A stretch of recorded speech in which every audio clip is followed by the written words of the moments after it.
The Michigan DNR Hunt Fish app is your digital connection to all things hunting and fishing in Michigan. Buy, store, and display your hunting and fishing licenses, check your points and chances for elk and bear, apply for the draw, and view drawing results. Access all the hunting and fishing regulations, view your hunter safety certificate, and report your harvest, all from within the Michigan DNR Hunt Fish app. Just click the app banner at the top of the page for download instructions at michigan.gov/hunting.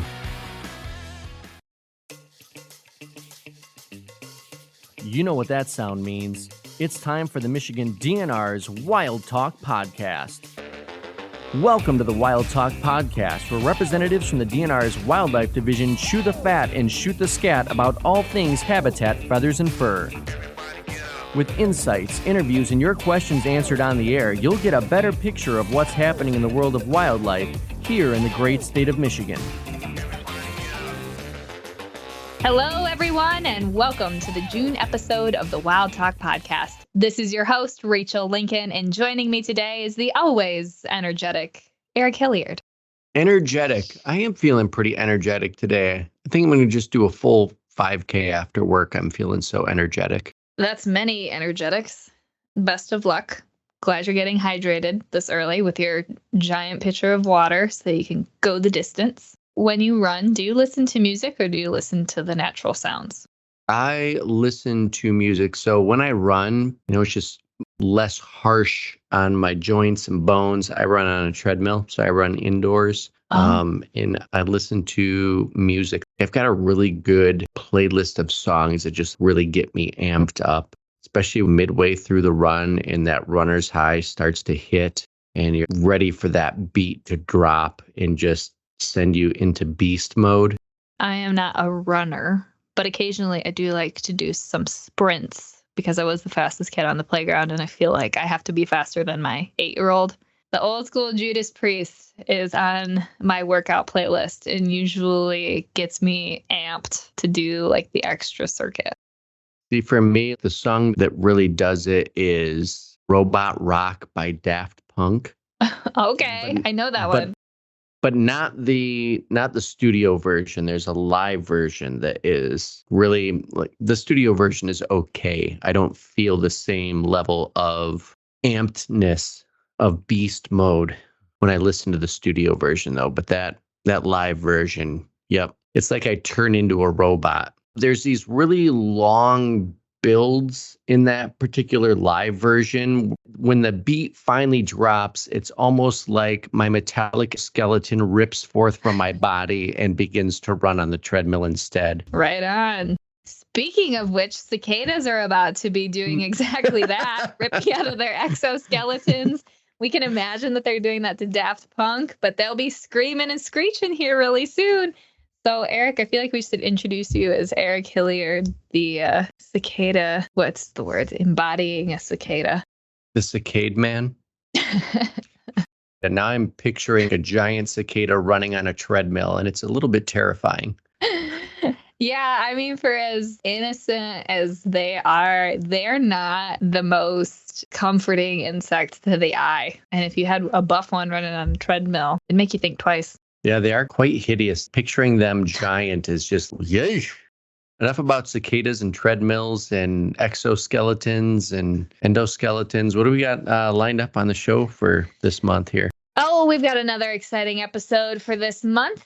Brian Mastenbrook, the regional manager for the Northern Lower Peninsula, is back on the show today to give us an update on all things happening in the tip of the mitt. We will be talking about the always fascinating common loon, and then we will dive into the life of the industrious beaver. Of course, Pete Kailing, wildlife biologist, will be back to tell us about hunting and trapping opportunities happening this month. And then, of course, we will round out this episode with your chance to win one of the Wildtalk Podcast camp mugs. So, chocked full episode of fun June goodness for you. Yeah, and we got those new mugs, right? Like the new ones with that slightly darker blue, that kind of midnight blue that looks really good. So, yeah, people are definitely going to want to get their hands on one of those.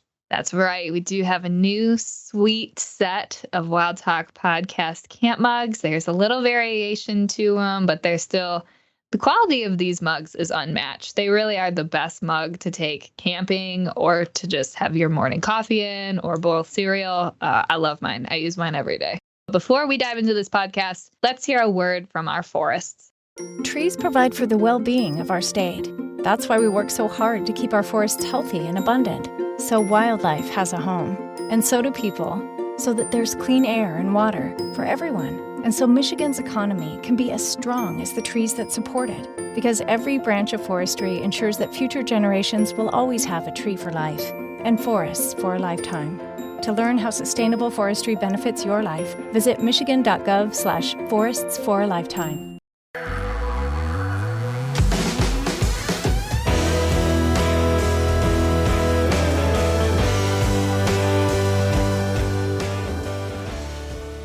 Brian Mastenbrook, the regional manager for the Northern Lower Peninsula, is back on the show today to give us an update on all things happening in the tip of the mitt.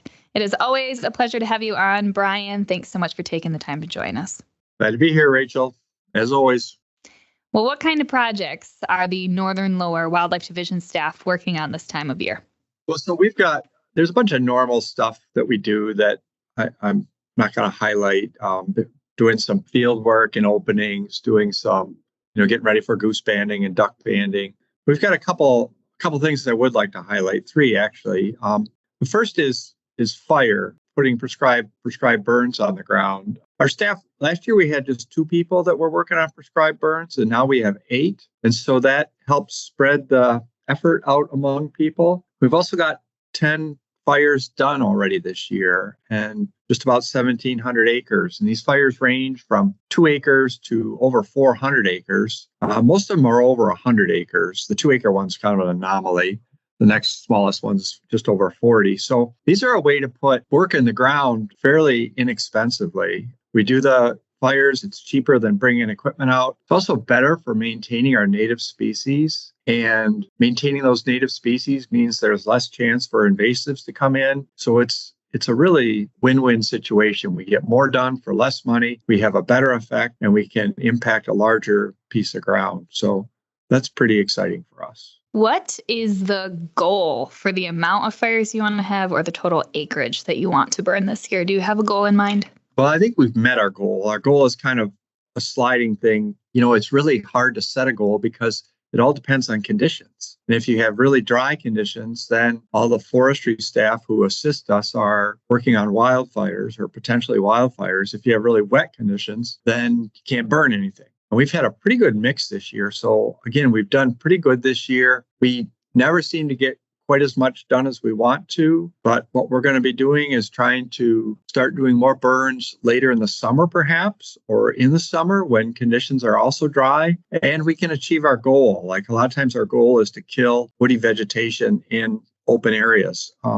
So we need to make sure we can have a hot enough fire to do that and not just, blacken the ground. We want to meet our goals. So I think the increase, and that's why the increased capacity is so important, because more people then can go out and do stuff. And other regions are increasing their capacity too. So I think across Wildlife Division and across the state, we're going to be able to do more good things with fire. Hey, Brian, compared to last year, what accounts for that increase of people that you had working on fire? We tried to promote it. We talked to people about the benefits of it, and we really encourage people to become fire certified. And I think people are seeing the benefits of that. So it's really been rewarding. What does it take to become fire certified? It's not that much, really. There's 2 online courses you need to take, and then there is a bunch of equipment you have to have. The equipment anymore is a little bit expensive, but again, we put money in our budget for that. We were able to do that. At this time last year, we were talking to people about getting more people certified. So when we did our fiscal year 24 budget request, we had lots of money in there for people to buy equipment. So then everyone's outfitted the way they should be. People aren't having to borrow stuff. And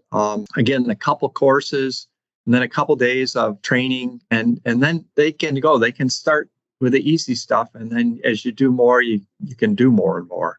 You learn more and can do more and more. So it's pretty easy to start at the beginning. So prior to June, you had burned at least 10 times. And then you mentioned hoping to get some more burns in later in the summer. Does burning at different times of the year have different impacts to the habitat? Yes. And so it depends on the habitat you're burning. Actually, you've got what we call cool season grasses and warm season grasses, and they're different. So you got different compositions of species in these areas, and some respond to burns in the spring.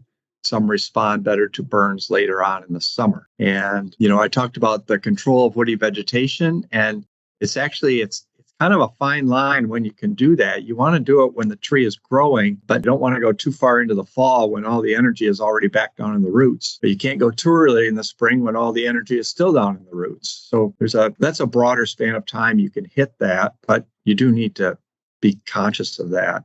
Well, thanks for shedding some light on prescribed burns. We know that they're happening around the state this time of year. So that's really helpful information to know why those burns are occurring, especially where they're occurring, if people do come across them.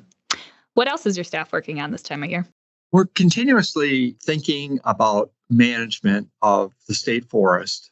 And we did a workshop last winter that is starting to show fruits right now. And it was a workshop about climate change. And when you talk about climate change, you hear about melting glaciers, you hear about oceans rising, and it's hard to know what to do. But this workshop we were able to bring climate change impacts down to what the effects would be to us in the Northern Lower Peninsula, to some of the species we manage, to some of the habitats we manage. And so people have that information now. They're starting to use that information to filter their actions, to start planning for more things. It was a really impactful workshop, and maybe I can talk about some of the things we talked about. We understood better what local considerations are. We know that we're going to have more big rainfall events, more over 2-inch rainfall events. But from our perspective up here, so what? We're basically in sand, and we had 2 inches of rain on Monday, and there's no water left standing. Our rivers didn't come up. We don't have any of these flood concerns. What we do have,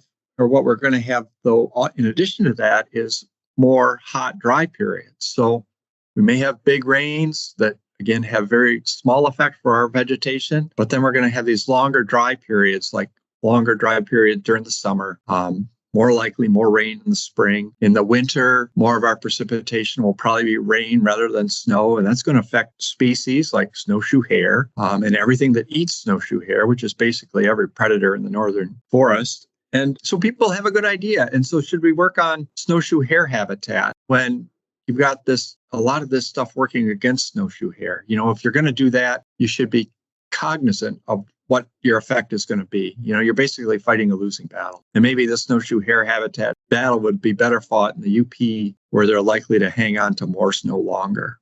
So it was really good. We talked about challenges we're going to have. We're going to have tree species decline. Aspen is going to decline. Balsam fir is going to decline.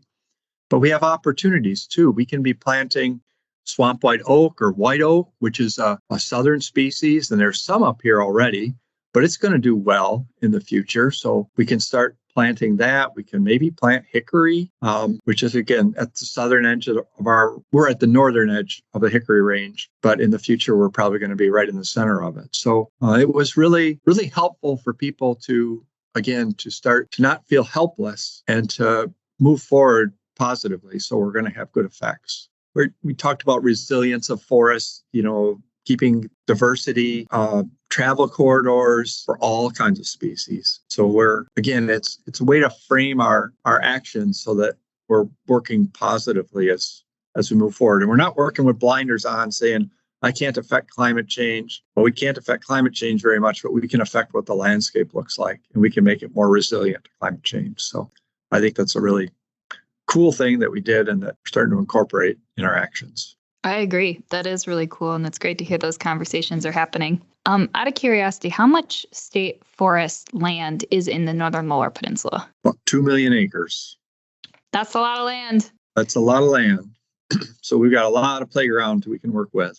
And and so our biologists they touch every single acre of that at some point, or they can. So it's a big pot to stir. And that 2 million plus acres, that's open to the public, right? The public can go out and explore the forest, correct? Those forest acres, and wide open. Camping is permitted. There's campgrounds, but you can also camp offsite with just a card. There's berry picking, there's hunting and fishing, of course. There's canoeing and hiking. It's open to everyone for everything. And it's a wonderful resource. We're very, very lucky to have it. When I talk with, people from other states about what we manage, I remember when I was a biologist, I was responsible for about 450,000 of those acres. And that was more than, I'm trying to think, Delaware and the whole state of Delaware had. That was just my work area. And so we dwarf most other states when it comes to public land and availability, especially eastern states availability. And the other thing is ours is so varied. There's some in southern Michigan, 300,000 acres in southern Michigan, all the way to the tip of the Keweenaw. And so you've got just a great variety of opportunity to play, recreate in these areas and enjoy. It's being up at, sunrise at any of them is usually fun. Over 4 million acres statewide of public land for you to enjoy. I did have one other thing. That's the TB vaccine trial that we've got going on. And so most people know, or a lot of people know, we've got TB is endemic in the deer herd, which means it's in there and it's staying there unless we take actions otherwise. And when we say TB, we're talking about bovine tuberculosis. Correct, bovine tuberculosis. And we've been aware of it. That it's where it is since the mid 90s. We've been trying to reduce the population to reduce the spread. We've been trying to limit baiting and feeding to reduce the spread, and we've been somewhat effective with this. We've reduced it from what it was in the mid 90s, but it's been stable and not getting any lower for a long time. And so it's been a long-term project, but we're at the point now where we're actually doing a field trial on a TB vaccine for deer. And again, it doesn't just happen. Like there was a research project before this to look at what kind of baits the deer would take up, because you've got to encapsulate the vaccine in a bait. You're not going to go in there and stick them with a needle. They've got to eat it, and then it's got to get in their system. So developing that would get in their system, developing it so they could eat it, doing modeling. We did a lot of research into how much it would take to really have an effect. We've got a lot of this done, but now we're to the point of seeing, will they actually pick it up, and will they actually eat it? And will we actually be able to measure that they're taking it or not? And this is important, not just because deer have TB and we don't want deer to have TB, but it's a human health concern as well. And it's not something that a lot of people have been exposed to or gotten, but when people do get it, it's a bad disease to get. It's very hard to get rid of. It takes a long course of antibiotics. It's been around for thousands of years, and it's a resistant little bug. It just doesn't go away. It's very good at persisting in a body, in some kind of body. So, there's the part that we don't want a diseased set of wildlife, but it's also there's human health concerns with it too. And so we want to address both of these. So getting to this vaccine trial, and this is a trial. We're finding there's wrinkles in doing this, and we're working through those. To actually apply this vaccine on the ground would be a multi-million-dollar, multi-year project. I don't even know how many millions, but many millions for a decade at least, to get enough deer that had to be vaccinated to reduce that prevalence rate even more. So it's, again, we're trying to set the plate so we can take this big step and be successful if we have the opportunity. And the human health concern with this disease in the wild deer herd is that a human would come into contact with an infected deer. Correct. And so we had a person that happened to, they owned a cabin, or this woman's family owned a cabin up in Alcona County where there's TB. They didn't even know about TB in deer. And one of the neighbors picked up a fawn, and she helped bottle feed it once. And somehow she got some of that fawn saliva. This is what they think happened, on her hand or something, wiped her mouth. Somehow it got into her, and it was latent for 5 or 6 years. And then it hit her. And so it doesn't take much.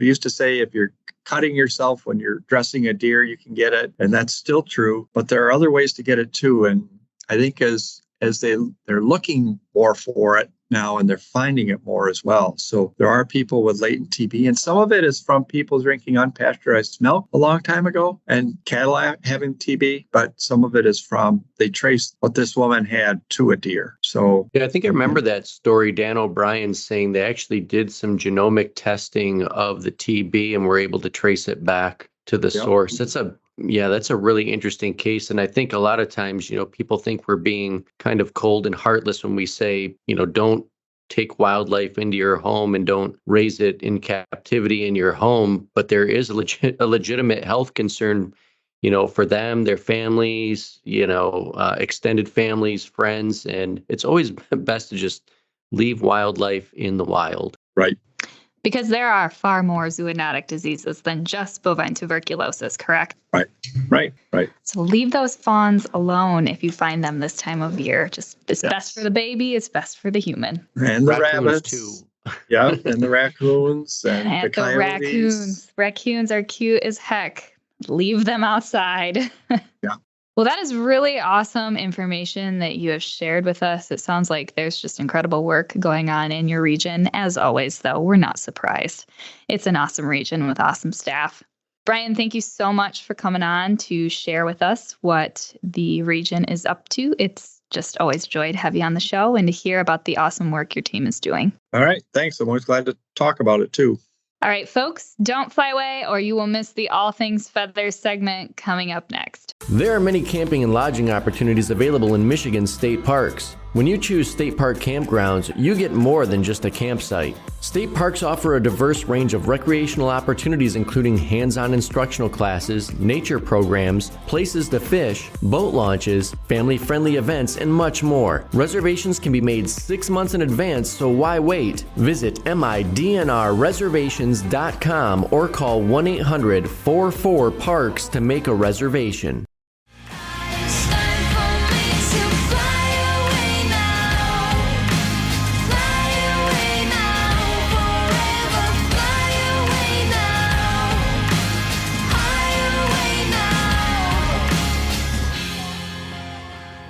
Today, we're diving into the fascinating world of loons. Ooh, diving. I see what you did there. Diving. They are divers. They are beautiful and mysterious and truly an iconic bird that really embodies the spirit of the northern wilderness. They make a haunting call, and it's almost like nature's very own soundtrack for the great outdoors. So that kind of makes them toony loons, right? Indeed.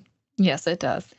These loons are truly special animals that we have here in Michigan. As we mentioned, they're expert divers, and they can reach depths of up to 200 feet into the water when hunting for fish. And their legs are positioned towards the back of their body, which makes them amazing swimmers, but a little bit awkward when walking on land. The reason for their swimming prowess is because loons have solid bones. So unlike most other birds, which have hollow bones to aid in flight, this bone weight actually adds to helping them dive deep to catch their prey, which is their primary food source.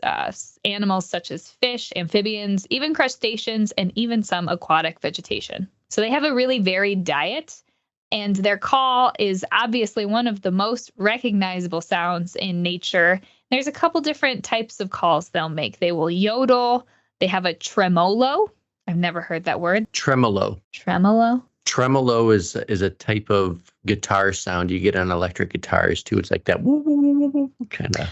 Oh, interesting. Loons are interesting because you know exactly what it is when you hear it. Without even really knowing the sound they make, you're just like, that's a loon. Because you hear them when you're on the water, it's dusk, it's kind of spooky, it's like that in-between hour, and then you hear them call, and you just instinctually know that's a loon. We really enjoy hearing them. Loons are also quite the travelers, and they will migrate long distances between their breeding grounds in the northern lakes to their wintering grounds down along the coast. So loons will breed in freshwater lakes across Canada and the northern United States, but during the winter they move to the Atlantic and Pacific coasts as well as the Gulf of Mexico. And interestingly, juvenile loons will stay in those coastal areas for a couple of years before returning inland to breed. If you've ever seen a loon, you know that they are striking and very distinct in their black and white plumage during the breeding season. They basically look like they're wearing a little tuxedo and are on their way to a black tie event. That striking plumage is another reason why they're so admired. They're easy to spot. You know what it is when you see one. They've got these intricate patterns of feathers that make them stand out.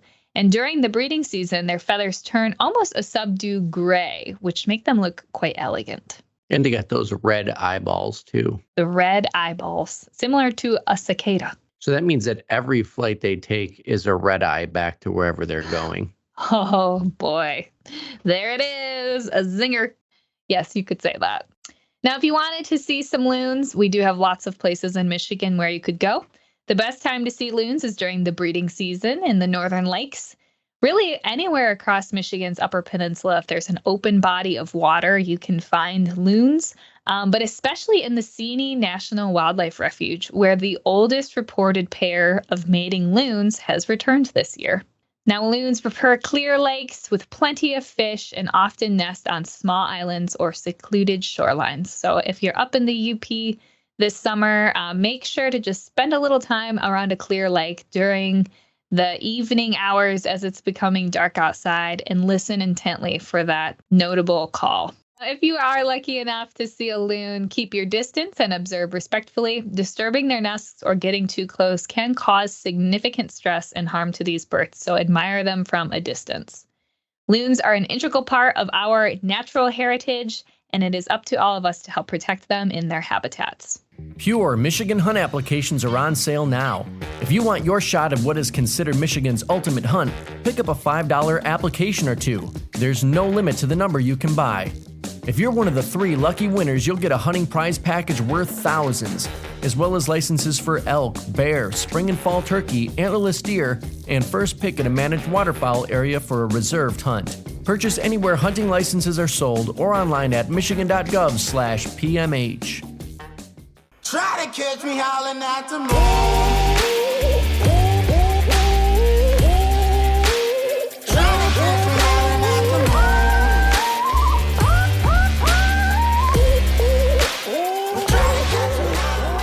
Let's talk about one of Michigan's most industrious creatures, the American beaver, Castor canadensis, one of the busiest builders in the animal kingdom.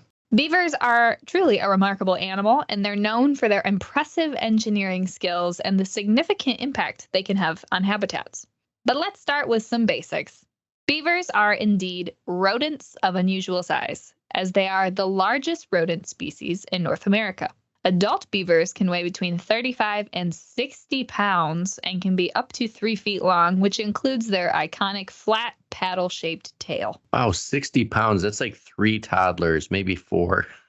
We only measure things in quantities of toddlers and children on this podcast. And yes, I know the second grader that lives in my home is about 66 pounds. So second grader size. Now, their tails are quite versatile, and beavers will use them for swimming or balancing while they're gnawing on trees, and even as a warning signal to other beavers by slapping their tails on the water surface to communicate. They are well adapted to their semi-aquatic lifestyle. They have webbed hind feet, which makes them the most excellent swimmers, and they can stay underwater for up to 15 minutes. Their eyes also have a special membrane, so it's like built-in goggles to help them see underwater, and their fur is thick and oily to repel water and to keep them warm even when in frozen, frigid, icy waters. So you could say that beavers have quite the toolkit for a life in and around water.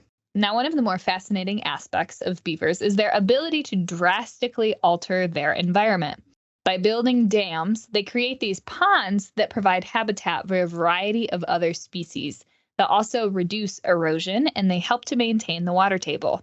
Now, their lodges are built from branches and mud and provide safe and dry living quarters above the waterline.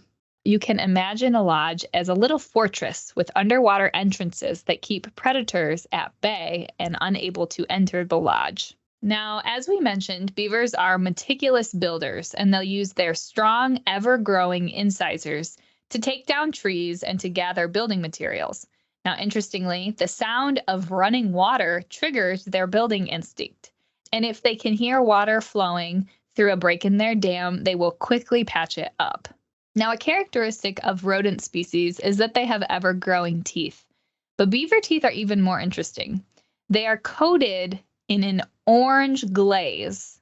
Yeah, and that glaze looks super weird too. That orange look to their teeth. It just looks like they either ate a bunch of Kool-Aid powder. When you look at a picture of a beaver and you look at their teeth, you're like, wow, that's a lot of orange. It is noticeably orange. It's a vibrant orange color, and a lot of people do think they are stained from the foods that they eat, but that's actually false.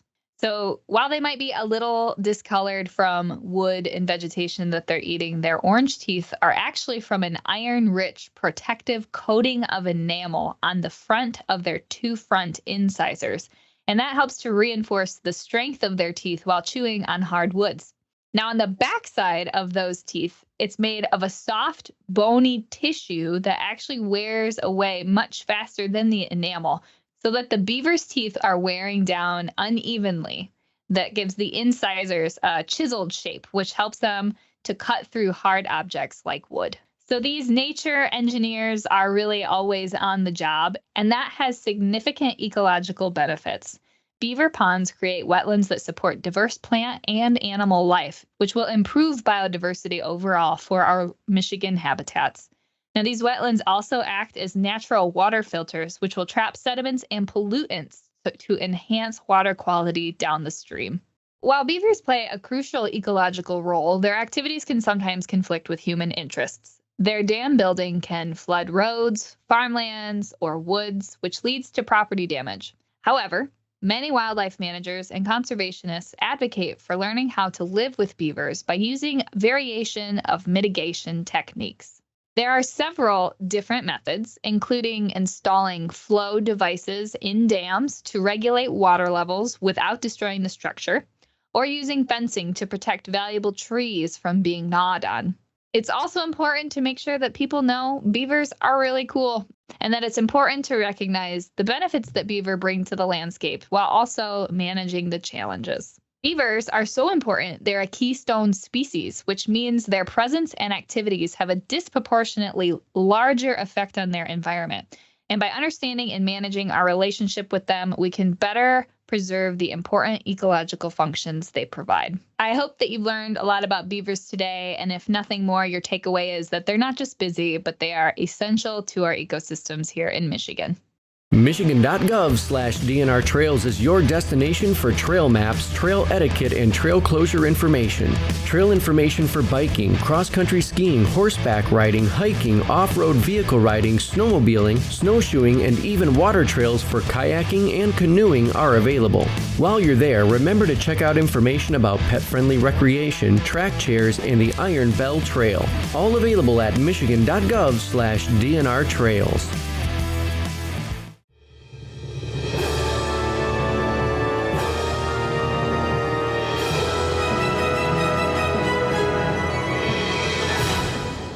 Now is your opportunity to win a Wildtalk Podcast Camp mug. As a thank you to our listeners, we'll be giving away a mug or two every episode. Our May mug winners are Julie, Zella, and Brian Marks. Check your email as we'll be getting in touch with you soon. They answered the question, how many native crayfish species are in Michigan? There are 8 native crayfish species and 2 that are invasive, but the answer we were looking for is 8. Now, to be entered into the drawing for this month, test your wildlife knowledge and answer our wildlife quiz question. This month's question is, what is the top speed of a peregrine falcon as it dives for its prey? Email your name and answer to us at dnr-wildlife@michigan.gov to be entered for a chance to win a mug. Be sure to include the subject line as Mug Me and submit your answers by June 15th. We'll announce winners and the answers on next month's podcast, so be sure to listen in to see if you've won and for the next quiz question. Good luck, everyone. Michigan conservation officers are working hard to protect and keep the outdoors safe for current and future generations. If you witness a natural resources violation, you can call or text the Report All Poaching hotline 24 hours a day at 1-800-292-7800 or fill out the complaint form available at michigan.gov/RAP. If you would like more information on becoming a conservation officer, click on Become a CO at michigan.gov/conservation officers. I am Pete Kailing, DNR wildlife biologist, bringing you the June calendar for outdoor sporting action. June brings us the summer solstice, the longest day of the year. Sunburn and cicada and summer fun approach. With the end of May came the end of turkey season. It was a good season overall, and the hunting calendar becomes a bit slim.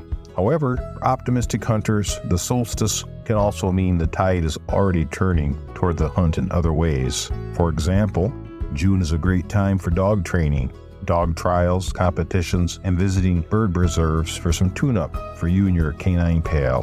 Whether you are a bird hunter with pointers, flushers, or versatiles, or love hunting with hounds, it's a good time to stretch some legs, four-legged and two.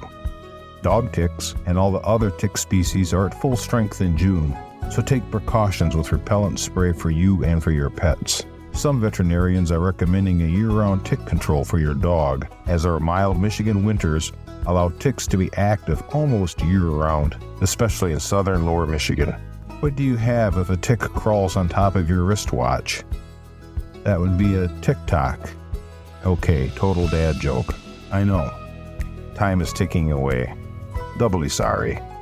Remember that woodchucks in hayfields show up after the first cutting of alfalfa or clover, and farmers hitting chuck holes with expensive tractors who usually welcome the varmint hunter who asks permission to thin groundhogs in pastures and fields. It's not too late to join an archery 3D league or shotgun league. Trap, skeet, sporting plays, they all help keep your eye-hand coordination. If you are not hitting most clay birds, consider paying a pro for a shooting lesson. Invite along a new shooter. Share the fun, prove your skill, and get 2 for 1. On June 24th, we will post the lucky Michigan elk hunter draw results for fall 2024. Good luck. Target shooting is popular in summer. On state land, please pick up after yourself, and you cannot use a tree as a backstop. So bring your own target stand and try and find a berm as a safe backstop. Please pick up your empties and blasted targets. Treat state land as your own. Thanks for that. That's a wrap for June outdoor action. Get some mud on your boots. Take a friend, but for Pete's sake, try to keep the mud off the carpet, or at least blame the dog if you have one. Till next time. Well, thank you everyone for joining us on this June edition of the Wildtalk Podcast. Remember, if you have questions about wildlife or hunting, you can call 517-284-9453 or email dnr-wildlife@michigan.gov. We will see you back here in July. This has been the Wildtalk Podcast, your monthly podcast airing the first of each month and offering insights into the world of wildlife across the state of Michigan. You can reach the Wildlife Division at 517-284-9453 or dnr-wildlife@michigan.gov.